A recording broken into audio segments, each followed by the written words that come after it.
इसी के साथ ही रॉनी वहाँ पर नॉलन के साथ में ट्रक के अंदर बैठ जाता है और माउंटेन्स की तरफ निकल जाता है उन सारे के सारे ज़ॉम्बीज़ की लाश को ठिकाने लगाने के लिए। नॉलन और रॉनी ने वहाँ पर सारे के सारे ज़ॉम्बीज़ की लाश को इकट्ठा कर वहाँ पर उनमें आग लगा दी थी, जिससे कोई भी दूसरा नॉर्मल एनिमल उन्हें खाकर एक म्यूटेंट ना बन जाए। नॉलन कहता है कि हाँ थक गया इतनी सारी लाश को जलाते हुए, इसलिए कार को अब तू चलाएगा। कार के अंदर फ्यूल नहीं है, इसे पेट्रोल स्टेशन लेकर चला और वैसे भी तुझे इसे वॉश भी तो करना है। लेकिन रॉनी ने तो पिछले ही रात को उस पेट्रोल स्टेशन को लिन को मारने के लिए ब्लास्ट कर दिया था, इसीलिए रॉनी वहाँ पर एक ऑकवर्ड सा फेस बनाते हुए कहता है अरे वो पेट्रोल स्टेशन, रुको एक सेकंड, आखिरकार मैं कार को क्यों धुलूंगा? जिस पे नॉलन कहता है क्योंकि मैं बड़ा भाई हूँ इसलिए। नॉलन की ये बात सुनकर रॉनी मुंह बनाकर उसे देखने लगता है। नॉलन कहता है क्या हुआ, तुझे पसंद नहीं आया? क्यों ना हम दोनों लोग पहले के जैसे इस मैटर को रिसॉल्व करें। रॉनी कहता है तुम इसी के बारे में बात कर रहे हो? नॉलन कहता है हाँ, क्या तू डर गया? जिस पे रॉनी कहता है कि किसने कहा कि मैं डर गया? बेसिकली ये दोनों लोग यहाँ पर चोर पुलिस खेलने वाले थे। नॉलन यहाँ पर डैन बनेगा और रॉनी भागेगा। नॉलन यहाँ पर 10 तक काउंट करेगा और अगर जो उसने 3 मिनट के अंदर अंदर रॉनी को पकड़ लिया तो रॉनी हार जाएगा। नॉलन वहाँ पर अपने काउंट करना चालू कर देता है, ये देखकर अपनी पावर्स को वहाँ पर एक्टिवेट करता है और बड़ी तेजी से वहाँ से निकल जाता है हवा से बातें करते हुए। नॉलन कहता है अच्छा तो तू यहाँ पर अपनी एबिलिटीज को इस्तेमाल करेगा। ये बोलकर नॉलन वहाँ पर स्माइल करने लगता है। दूसरी तरफ हमें रॉनी को दिखाया जाता है जो जंगल के अंदर से होते हुए बड़ी तेजी से पहाड़ों से नीचे जा रहा था। तभी वहाँ पर उसको पीछे से नॉलन की आवाज सुनाई पड़ती है जिसने उसकी स्पीड के साथ कैचअप कर लिया था अपनी एबिलिटी को यूज करते हुए। नॉलन कहता है ओए क्या तू भूल गया कि मैं भी इसी एबिलिटी को इस्तेमाल कर सकता हूँ? ये बोलकर नॉलन वहाँ पर अपने दोनों हाथों से रॉनी को पकड़ने वाला होता है, लेकिन रॉनी वहाँ पर अचानक से एक टर्न मार कर बच जाता है और उसके बगल से होते हुए बड़ी तेजी से दूसरी तरफ निकल जाता है। जंगल के अंदर हमें केवल लाल कलर की 2 रेजों को दिखाया जाता है जो बड़ी तेजी से एक दूसरे को ओवरलैप करते हुए आगे बढ़ रही थी। नॉलन वहाँ पर जमीन पर दौड़ते हुए रॉनी का पीछा कर रहा था, लेकिन रॉनी वो तो पेड़ों का सहारा लेते हुए आसमानी में दौड़ रहा था। लेकिन नॉलन इसी तरीके से हार नहीं मानने वाला था। नॉलन वहाँ पर नोटिस करता है कि किस पेड़ के ऊपर रॉनी लैंड करने वाला है। वो स्माइल करते हुए बड़ी तेजी से उसी पेड़ की तरफ बढ़ता है और रॉनी के उस पेड़ के ऊपर लैंड करने से पहले ही वो पेड़ टूट कर नीचे गिर जाता है। हालांकि रॉनी किसी न किसी तरीके से अपने आप को संभाल लेता है। दूसरी तरफ हमें नॉलन को दिखाया जाता है जिसने केवल एक ही पंच के अंदर इस पेड़ को तोड़ दिया था। रॉनी वहाँ पर जमीन पर लैंड करता है और पीछे घूमकर जब नॉलन की तरफ देखता है तो वो थोड़ा शॉक हो जाता है क्योंकि उसके फेस की तरफ लकड़ का एक बहुत ही बड़ा पिलर बड़ी तेजी से बढ़ रहा था। हालांकि रॉनी उसे अपनी एबिलिटी को यूज करते हुए अपने हाथों से रोक लेता है। नॉलन ने ये अटैक किया होता है रॉनी के ऊपर, वो भी केवल अपने एक हाथ को इस्तेमाल करते हुए। नॉलन रॉनी से कहता है क्या हुआ, भागेगा नहीं क्या? वहीं पर रॉनी जिसके फेस को ही देखकर पता चल रहा था कि उसे वहाँ पर बहुत ही ज्यादा स्ट्रगल करना पड़ रहा है उसको अपने दोनों हाथों से भी रोकने में। तभी वहाँ पर नॉलन और भी ज्यादा पिलर के ऊपर दम लगाने लगता है। इसके वजह से रॉनी वहाँ पर पीछे की तरफ खिसकने लगता है। वो खिसकते खिसकते जाकर एक डेड एंड पर जाकर लगता है जिसके पीछे एक बहुत ही बड़ी चट्टान थी। तभी वहाँ पर वो लकड़ी का बोल्डर टूटना चालू कर देता है। नॉलन फिर भी नहीं रुकता, वो वहाँ पर अपनी और भी ज्यादा दम लगाने लगता है जिसके वजह से उस बोल्डर के वहाँ पर चीथड़े उड़ जाते हैं। उसके टुकड़े हवा में उड़ते हुए आकर जमीन पर गिरते हैं। नॉलन अपने सर को खुजाते हुए कहता है कि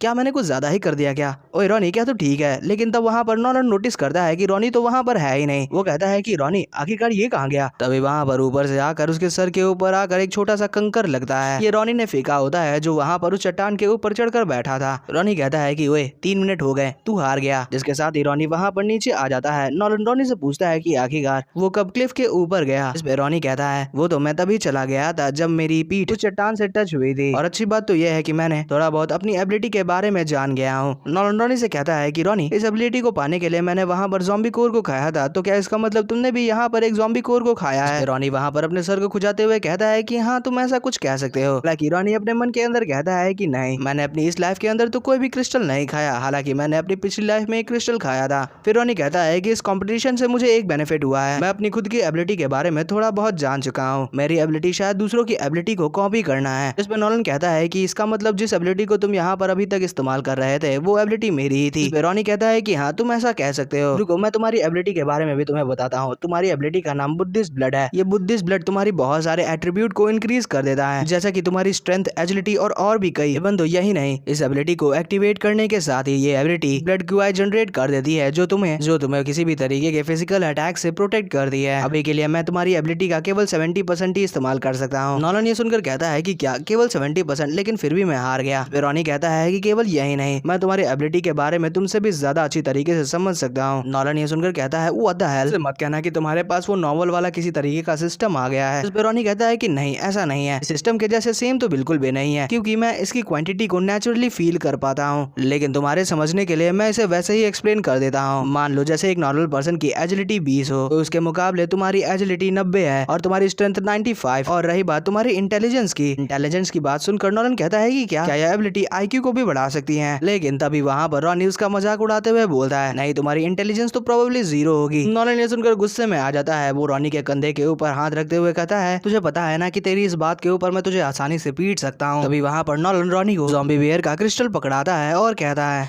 ये लो, ये उसी ज़ॉम्बी बेयर का क्रिस्टल है, इसे अपने पास रख लो, फ्यूचर में शायद ये तुम्हारे किसी काम आ जाए। रॉनी कहता है कि हाँ, लेकिन मैं होप करता हूँ कि मेरी पूरी जिंदगी में कभी ऐसी नौबत ना आए कि मुझे इसे यूज करना पड़े। जिस पर नॉलन कहता है कि हाँ, मैं भी यही सोचता हूँ, लेकिन मुश्किल समय में बैकअप के लिए कुछ तो होना ही चाहिए। ठीक है, इसे तू रख ले, मैं गाड़ी धुलने के लिए जा रहा हूँ। रॉनी कहता है कि रुक, मैं भी चलता हूँ तुम्हारे साथ में। वहीं पर पेड़ के पीछे से कोई उनकी सारी की सारी बातों को सुन रहा था। इसे सीन चेंज होकर रात पर रॉनी के रूम के ऊपर आता है, जहाँ पर उसके रूम का दरवाजा खुलता है और उसके रूम के अंदर कोई एंटर करता है और उसके ड्रॉर के अंदर कुछ ढूंढने लगता है। थोड़ी देर तक ढूंढने पर वहाँ पर वो ज़ॉम्बी क्रिस्टल मिल जाता है। वो पर्सन उसे उठाकर अपने हाथों में ले लेता है तो हमें दिखाया जाता है कि ये पर्सन कोई और नहीं बल्कि मिंग होती है। मिंग उस क्रिस्टल को देखते हुए बोलती है कि अब मैं भी एक सुपर ह्यूमन बनूंगी। यहीं से सीन शिफ्ट होकर सुबह पर आता है। रॉनी वहाँ पर गार्डन के अंदर फावड़ा चला रहा था। सीने में लतपत होकर रॉनी वहाँ पर कहता है कि मैं बहुत ही ज्यादा अनलकी हूँ, भला मुझे क्यों हर बार ये सब करना पड़ता है। यहीं पर पता चलता है कि रॉनी ये सब इसलिए कर रहा था क्योंकि उसकी मदर ने कहा है कि अब वो लोग यहाँ पर खेती बाड़ी करेंगे जिससे वो अपने खाने की सप्लाई को बचाए रखे। इसीलिए उसकी माँ ने रॉनी से कहा है कि वो जाकर गार्डन को जोतना चालू कर दे। वहीं पर रॉनी मुंह बनाते हुए कहता है, नॉलन तो पूरी तरीके से फ्री था, फिर भी मुझे ये सब करना पड़ रहा है। लगता है कि मेरी माँ भी अब बायस हो चुकी है, लेकिन कोई बात नहीं, इस परीक्षा को देने के लिए मेरे पास अपने खुद के फर्रे हैं, मैं चीटिंग करके पास हो जाऊंगा। ये बोलकर रॉनी वहाँ पर अपनी एबिलिटी को एक्टिवेट कर देता है और अपने फावड़े को उठाकर उसके ऊपर अपनी ब्लड QI कोट करते हुए उसे यूज करने लगता है। वहीं पर हमें दूसरी तरफ लीकिन को दिखाया जाता है, जो अपनी शर्ट की एक बटन को खोल देती है और वहाँ पर पूरी तरीके से प्रिपेयर हो जाती है रॉनी को वापस से सेड्यूस करने के लिए। और इसने चड्डी भी नहीं पहनी होती है, जाकर चड्डी पहन जाके बेशरम, लेकिन अपने आप ही से कहती है कि शायद इतने में हो जाए। ये बोलकर वो दीवार के पीछे से निकलते हुए रॉनी का नाम लेकर उसे बुलाती है और कहती है कि अरे तुम यहाँ पर हो, मैं तुम्हें हर जगह ढूंढ रही थी। तभी वहाँ पर रॉनी के ऊपर उसकी नजर जाती है। डस ने पूरे गार्डन की धज्जियां उड़ा दी थी अपनी एबिलिटी को यूज करते हुए। तभी वहाँ पर रॉनी को लीकिन की आवाज सुनाई पड़ जाती है। वो पीछे घूमते हुए लीकिन से कहता है, लेकिन तुम यहाँ पर क्या कर रही हो, क्या तुम ठीक हो, तुम्हें तो अभी रेस्ट करना चाहिए। वहीं पर लेकिन अपनी अदाओं को दिखाना चालू कर देती है रॉनी को सेड्यूस करने के लिए। वो कहती है कि हाँ, अब मुझे बेहतर महसूस हो रहा है, तुम्हारा थैंक यू उस दिन मेरी जान बचाने के लिए। वहीं पर रॉनी उसकी इतनी सारी अजीब सी हरकतों को करता देख थोड़ी देर तक शांत होकर उसे देखता है, जिसके बाद वो कहता है, नहीं ऐसा कुछ भी नहीं है, मैंने तुमसे प्रॉमिस किया था कि मैं तुम्हारी एक बार मदद करूंगा, इसलिए तुम्हें मुझे थैंक्स कहने की कोई जरूरत नहीं है। जिसपे लेकिन वहाँ पर अपने पास से एक बोतल को निकालती है जिसके अंदर वो टी को लेकर आई थी। वो उस टी को कप के अंदर डालते हुए कहती है कि कुछ भी हो जाए, कुछ भी हो जाए, तुमने मेरी जान बचाई है। और उस टी को रॉनी की तरफ करते हुए कहती है, तो प्लीज फ्यूचर में भी मेरा इस तरीके से ख्याल रखना। लेकिन रॉनी तो साफ तौर पर उसके मुंह के ऊपर तड़ाके से ना कह देता है। ये सुनकर लेकिन तो पूरी तरीके से हैरान हो जाती है। वो लेकिन करते रह जाती है। तभी रॉनी कहता है, मैंने तुमसे स्टार्टिंग में ही कहा था, तुम्हारी मदद करने का प्रॉमिस मैंने केवल इसीलिए किया था क्योंकि पास्ट में तुम्हारे फादर ने मेरी फैमिली की बहुत ज्यादा मदद की थी, इसके वजह से मैंने तुम्हारी मदद की है। जब मैंने अपने प्रॉमिस को पूरा कर दिया है, अब मेरा तुमसे कोई भी लेना देना नहीं है जो मैं तुम्हारी किसी भी तरीके की रिस्पॉन्सिबिलिटी को उठाऊं।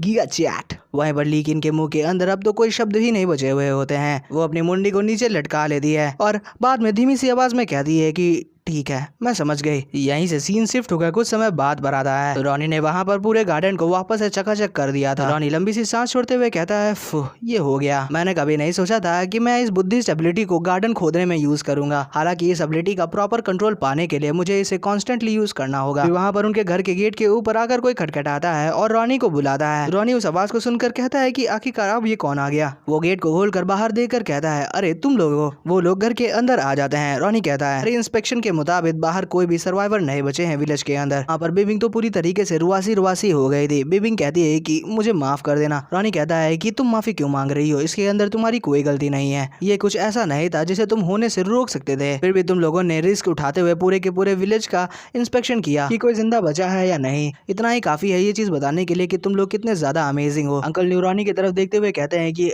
अब हम लोग क्या करेंगे। जिस पे रॉनी वहाँ पर स्माइल करते हुए कह रहा है, ये तो बहुत ही ज्यादा सिंपल है, जाकर शावर लो और रेस्ट करो। जाकर शाम होने पर हमारे साथ में डिनर करना, क्योंकि कुछ भी हो जाए हम अभी तक जिंदा हैं, जिसे हमें सेलिब्रेट तो करना ही चाहिए। यही सीन शिफ्ट होकर बेबिंग पर आता है, जो शावर लेकर अभी बाहर आई थी। उसके पास वहाँ पर अपने कपड़े नहीं बचे थे, इसलिए उसने वहाँ पर मिंग के कपड़े पहन लिए थे। हालांकि वो कपड़े उसके बहुत ही ज्यादा टाइट पड़ रहे थे, जो कि हमें भी दिख रहा है। सालों अब मैं क्या कर सकता हूँ जब ये सब ये लोग दिखाई रहे हैं। टॉपिक पर आता है तभी वहाँ पर रॉनी की मदर आ जाती हैं। बिबिंग से कहती हैं कि बिबिंग तुमने शावर ले लिया, जल्दी से और डिनर रेडी है। जिस पे बिबिंग कहती है कि हाँ मैं आ रही हूँ। सीन शिफ्ट होकर डाइनिंग रूम पर आता है जहाँ पर पहले से ही सभी लोग इकट्ठा हो गए थे। कहीं बिबिंग भी वहाँ पर आ जाती है। बिबिंग को देखकर रॉनी की मदर बिबिंग से कहती है अरे तुम आ गई, जाकर रॉनी की बगल वाली सीट पर बैठ जाओ। वह पर उनके जस्ट बगल में बैठी बिबिंग भी ये देखकर स्माइल कर रही थी। बिबिंग उनको सबको देखते हुए ऑकवर्डली हंसते हुए कहती है कि ठीक है। ये बोलकर वो रॉनी के बगल में बैठ जाती है। दूसरी तरफ लीकिन भी ये सारा कुछ देख रही थी। वो उन दोनों को वहाँ पर इतना ज्यादा करीब और हंसते खेलते हुए बातें करता देख जली बुनी जा रही थी। तभी वहाँ पर रॉनी के फादर अपने वाइन के कप को उठाते हुए कहते हैं ओके अब जब सब लोग यहाँ पर आ ही गए हैं तो मैं यहाँ पर स्टार्ट करता हूँ। जैसा कि अभी की सिचुएशन के बारे में यहाँ पर सभी लोगों को पता ही होगा, शायद हम लोग इस विलेज के अंदर आखिरी सर्वाइवर्स हैं जो इस कैटास्ट्रॉफी के अंदर जिंदा बचे हैं। सिग्नल्स भी विलेज के अंदर नहीं आ रहे हैं जिसकी वजह से हमें यहाँ पर इस विलेज की बाहर की सिचुएशन के बारे में नहीं पता, पर हम लोगों ने किसी ना किसी तरीके से मिलकर इस ज़ॉम्बी की कैटास्ट्रॉफी को सरवाइव किया है। इसलिए आज से हम सभी के सभी एक परिवार हैं और मुश्किल पड़ने पर एक दूसरे का साथ देंगे। यहाँ पर अपना बेस्ट देंगे जिंदा रहने के लिए और अपनी इस लाइफ को एंजॉय करेंगे। इसलिए हमारी जिंदगी और फ्यूचर के लिए चीयर्स। लेकिन तभी वहाँ पर कुछ अजीब होता है। मिमिंग के हाथ से उसका कोला का कैन गिर जाता है। नॉलन इस चीज को नोटिस कर लेता है। वो मिमिंग का नाम लेते हुए उसे बुलाता है। मिमिंग अपने सीट से भी नीचे गिर जाती है। नॉलन मिमिंग के लिए बहुत ज्यादा परेशान हो जाता है। वो मिमिंग से पूछता है कि मिमिंग तुम्हें क्या हुआ। वहीं पर मिमिंग जो अब एक ज़ॉम्बी के जैसे गुर्राना चालू कर देती है। रॉनी भी इस चीज को नोटिस कर लेता है। वो तुरंत ही अपनी एबिलिटी को अपनी आंखों के अंदर एक्टिवेट कर लेता है। जैसे ही रॉनी ने वहां पर अपनी एबिलिटी को एक्टिवेट किया होता है, मिमिंग तुरंत ही उसकी एनर्जी फ्लक्चुएशन को कैच कर लेती है। वो अपनी लाल आंखों के साथ ज़ॉम्बी के जैसे रॉनी के ऊपर डैश कर देती है उसके ऊपर अटैक करने के लिए। वो अपने मुंह को फैलाकर रॉनी को काटने लगती है, लेकिन रॉनी अपने हाथ को आगे कर लेता है जिसपे मिमिंग उसके हाथ के ऊपर काट लेती है। हालांकि रॉनी ने पहले से ही वहां पर अपनी एबिलिटी को एक्टिवेट कर लिया था, इसके वजह से उसके दांत रॉनी के हाथ में नहीं धंसते। वहां पर सभी के सभी ये देखकर बहुत ही ज्यादा घबरा जाते हैं। वो मिमिंग का नाम लेकर उसे बुलाने लगते हैं। रॉनी के फादर मिमिंग से कहते हैं कि मिमिंग ये क्या कर रही हो, अपने भाई के हाथ को जाने दो। वहीं पर उसके पीछे खड़ी लेकिन तो ये देखकर बहुत ही ज्यादा घबरा जाती है। वो वहाँ पर मिमिंग का ये अवतार देखकर बहुत ही ज्यादा डर जाती है। तभी वहाँ पर मिमिंग की आंखें वापस से नॉर्मल होने लगती हैं और वो वहाँ पर होश में आ जाती है। रॉनी बड़ी शांत सी आवाज में उसे कहता है क्या हुआ, होश में आ गई। होश में आते साथ ही वो वहाँ पर रॉनी के हाथ को छोड़ देती है। रॉनी को छोड़कर घर के सभी लोग उसे वहाँ पर बहुत ही ज्यादा अजीब सी नजरों से देखने लगते हैं। मिमिंग ये देखकर बहुत ही ज्यादा घबरा जाती है। वो रॉनी से गिड़गिड़ाते हुए धीमी सी आवाज में कहती है बड़े भैया प्लीज एक लास्ट बार मुझे बचा लो। रॉनी ये सुनकर स्माइल करता है और उसके पेट के ऊपर अपना एक मुक्का जड़ देता है, जिसके वजह से उसका अब तक की जो कुछ भी खाया पिया था सब बाहर आ जाता है। रॉनी उसे अपने कंधे पे उठा लेता है और सभी लोगों से कहता है ज्यादा चिंता करने वाली कोई बात नहीं है। बेबिंग ने जो कोला पिया था उसके अंदर शायद कोई प्रॉब्लम थी, मैं इसे बाहर की हवा खिलाकर लेकर आ रहा हूँ।